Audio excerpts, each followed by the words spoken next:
All right, let's walk through what you have here laid out for us. Yeah, absolutely. So this is our aircrew flight equipment section here at Whiteman Air Force Base. And what we have here is some of the equipment that our pilots fly with every time they go out there on training sorties and then on combat sorties. And so what we're going to do is we're going to throw some of the stuff on you, let you see what it's like to wear some of this equipment, and then throw you in our Egress trainer. Perfect. And walk you through some of the procedures that we do to egress out of the B-2 in case there was any incident. So the first thing we've got here is a survival vest. This is a basic vest that contains all the survival gear a pilot would need if they ever had to eject out of the airplane. And so we'll zip it up here for the effect. Okay. This contains everything from... So is this everything on that wall? It's everything that's on that wall there. So you've got survival equipment on the ground to include water, radios, signaling devices, first aid kits, and then equipment to keep you warm in case you were to go down in a cold weather such as the Arctic. And so we have the ability to customize some of the equipment that goes in there based on where we're going. So if we're going into the desert, we're probably going to carry more water and less cold weather gear. And if we're going into a maritime environment, we're going to want to carry stuff that would be inclined to help us survive in that maritime environment. Yep, and so we've got on the ground there, the ejection seat is tied to a raft that automatically blows up when you eject out of the aircraft. And so you've got a survival raft to allow you to float and survive while you're out there over the water. And then everything on that wall is in this? Everything on that wall is for the most part, is in those vests. We do have the ability to change what goes in those vests depending on where we're going and what the situation is on the ground. Amazing. Yep. And it's not too heavy. Yours has nothing in it right now. Okay. I was like, oh, this is great. So fully loaded, it's got about 30 pounds worth of gear in there. I felt like there was something in this one. Yeah, so fully loaded, it's got about 30 pounds worth of gear in it. And then when you throw on the harness here, this is what actually straps you to the B-2. And so when you put this on, this is what you will then connect to the airplane. And if I could reach to the front here. Yeah. This one will strap across the fronts. Okay. And then if you want to, we can unstrap the legs and those will go through your legs. Oh, I see. And I'll...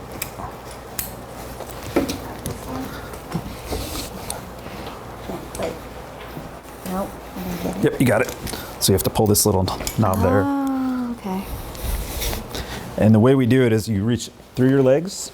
Okay. And you pull those straps up. Okay. And then we will strap it to this one on this side. Okay. Got it. And then what you want to do is you want to take the ends of these. So there's two ends, one here and one here. Yeah. And you want to squat down a little bit like you're doing a squat and pull them as tight as you can. Okay. Yep, so sometimes you gotta. Thanks. And this will give you the effect that if you ever had to eject out of the airplane, these two pieces here would connect to the parachute in the airplane. Okay. And so you'd be hanging by this. Yeah. And so you kind of sit down into the harness. Yeah. And then these things would connect to the Like a rock parachute. climbing harness, but Yep. full body. Exactly. Cool. This one here connects to the oxygen in the airplane. Okay. So when you get in the airplane, you'll have breathable oxygen. And then this is your communication that connects your helmet to the communication system inside the airplane. So helmet's next? Helmet's next. Okay. So the last piece of equipment is your helmet. This is just a standard helmet. Yep. All right, and then this would be the oxygen mask that you would clip on. And then this would be the visor if you want to pull the visor down. Wow. And so that allows you to communicate both inside the airplane and outside the airplane, as well as breathable oxygen when you get to high altitude. And then we've got the visor there to protect you from the sun as you're flying, chasing down the tankers, trying to air refuel over the oceans. It's very like noise canceling It is. in here. It's great. This is very cool. Oh, look. Cool. All right, sweet. Like it. So if you want to leave that on or take it off before we go in the egress trainer? Maybe I'll take it off. Okay. Yeah. Just so I can, it really is like noise canceling in there. Cool. That's awesome though. That's also like kind of heavy. So I think altogether it's about 35 to 40 pounds of total equipment you put on your body when you're flying. So it gets hot, Yeah. Especially in the summertime, walking around with all that equipment. And then we wear these flight suits that are meant to be fire retardant, so they don't breathe very well. Yeah. But they are somewhat protected and fireproof, as well as fireproof gloves that you wear in case there is a fire inside the aircraft. And then we go in the... And then we're going to go in the egress trainer here. Okay, cool. This egress trainer is what we use for our young pilots to practice, if there ever was an emergency, how to egress out of the airplane and train to survive with a fire on the ground or some sort of malfunction on the ground and the aircrew had to get out of the airplane quickly. We use this to practice doing that. So all of this is very important in keeping them safe and making sure that they return home safely. Absolutely. This is part of our annual training requirements to come in here and exercise these practices in case there is ever an emergency. We know that our pilots are trained and safe and ready to go in case they can to respond to those emergencies. Awesome. Yeah, let's go check it out. All right, let's do it. Wow.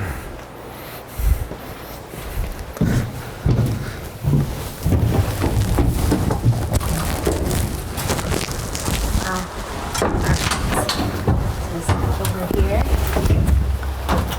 Okay. Cool.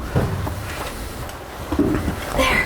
Not bad. Yeah. So can you talk through a bit of this, what we have in here? So I think we should start off with talking about the team of airmen whose responsibility it is not only to fly the B-2s, but to maintain the B-2s, maintain the equipment that our B-2 pilots fly with, and then train our B-2 pilots to make sure that they are ready to go in all scenarios and all situations, that they can safely escape the airplane and then safely survive if they ever had to eject out of the airplane. Yeah, so talked about how I get the team together and how they work together, how important that relationship is. So it's super important that we have dedicated airmen who are focused on maintaining the aircraft itself and the systems inside the airplane that are designed to help the pilots survive. On top of that, you've got another dedicated team of airmen, our aircrew flight equipment airmen, who maintain the equipment that you're wearing today, the helmets, the harnesses, and the survival kits, to make sure that that equipment is ready to go every single day, because you never know when an emergency is going to happen, and that our pilots need to egress out of the airplane. Exactly. You have to have this packed, the survival vest packed, the helmet's ready to go, the harness, everything checked, safe. That's right. And that is all part of the crew here that gets that ready. That 100, airmen. You're 100% correct, yes. Because of the mission that we do here, we have to be ready anytime, anywhere to execute a mission anywhere around the world.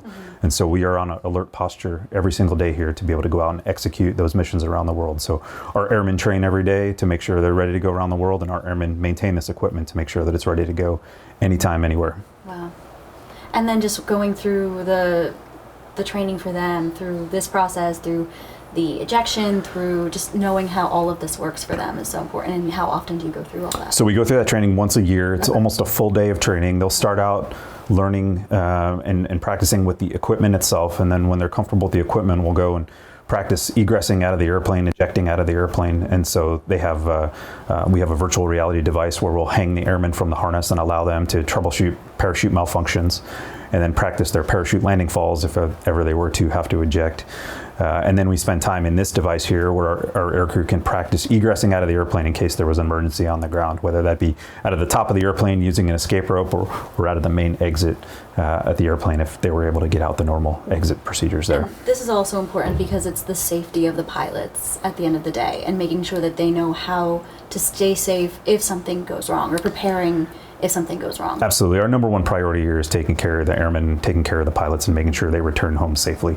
And so we spend a lot of time and energy to make sure that they're trained to execute that mission and trained to escape and survive, as well as we put a lot of emphasis on the airmen who maintain some of those systems and maintain that equipment that our pilots would wear. So every pilot that participated in the operation Midnight Hammer went through this training? Absolutely. And in fact, in leading up to the operation, they went through refresher training, because depending on where you're going, some of the specifics of where you're going may have different training requirements. And so if you're going to the Arctic or going to a maritime environment, your training skills that you would need could be different. And so in the lead up in the preparation for the mission, we provided them some top-off training to make sure they were ready to go in the desert area of Iran. And this is the exact facility they would go through and work? This is the exact spot they came through and got the training. So doing the same thing we're doing now, same thing they did. You're absolutely right. Yeah, getting suited up, get everything good to go, come in here, work through it. Absolutely. And in the night before they took off in the mission, they all came down and got refitted to make sure all their equipment fit correctly. All the aircrew flight equipment folks came in to make sure all their equipment was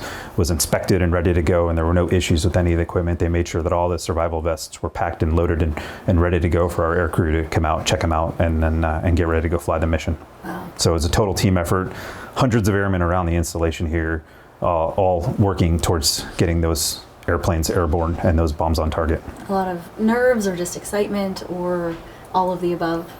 It was all of the above. Lots of excitement. Airmen were hustling around the installation leading up to this because they knew how important this mission was to our country, and they knew that what they were doing was helping get our pilots and our airplanes over the target so we can get those bombs on those facilities. Yeah, that really highlights just how much of this mission is not just the pilots, it's the people behind the scenes that you might not think of. It is 100% the people. The people are so dedicated to the mission here, and they're so dedicated towards the principles of our country that allow us to prosper in this country. They understand what they're fighting for, and they understand why they come to work every day, and that means so much more to our country and to what we believe in than a country who doesn't believe in volunteer service. And so our volunteers here are young airmen that we pick out of all aspects of the American way of life, and they come here to Knob Noster, Missouri, and they dedicate time of their young lives towards our country and towards service in our Air Force. And they knew when the mission was about to happen that they were ready to go. Wow, that's amazing. It's amazing everything that you have to go through and be ready. But everybody here was just consistently training, consistently prepared, everything. It's what we do every single day, is come to work every day training for that next opportunity to execute the orders that are given to us and serve our country. How was it for you being a part of this mission? So for me, I watched it from here. Yeah. I was part of the preparation of the coordination with the outside agencies to make sure that we were ready to go and ready to execute. And so as a supervisor here on the installation, I spent a lot of time and energy coordinating with Air Force Global Strike Command and United States Strategic Command, as well as our command and control equities in Washington, D.C., to make sure that our pilots were ready, our airplanes were ready to go. And then once they took off, we were in kind of flight following mode. We monitored and coordinated and tracked and then helped out the aircrew as much as possible as they navigated from here to Iran and back. And is there anything else I missed of the getting suited up? Or anything I should know about? I think you're going to get some more in the simulator when you go actually into the simulator, and you can talk through some of the prep they did over there in the simulator. Great. Yeah. Awesome. This is great. Very cool. Yeah. Yeah, I like the shot. This looks good. Yeah. So Very in here, if the airplane were to ever land and the nose gear collapses, you can't get out the bottom of the airplane. Mm-hmm. And so in here, there's an escape rope, which you can see them hanging back there behind you. Oh, okay. So what we would do is you can pop off the top hatch of the airplane, and then you throw an escape rope over the side, and then you can kind of rappel down the side of the airplane to safely egress out of the airplane. And so the crews will practice some of that. One of the big things they practice with all these switches here is if you had to quickly shut down the airplane, turn the engines off and turn all the electronics off, and you would run through your procedures for shutting everything down and then egressing out of the airplane real quick. So unlike a car where you got to just turn the key and everything turns off, there's certain things we have to do here with batteries and generators and the engines to make sure they all spool down and the fuel flow to those stop before we hop out of the airplane. Otherwise, you're just going to constantly feed fuel into a hot engine, which leads to more fires. How often do you take cameras behind the scenes here so people really see this? I don't think I've ever seen a camera in this facility before.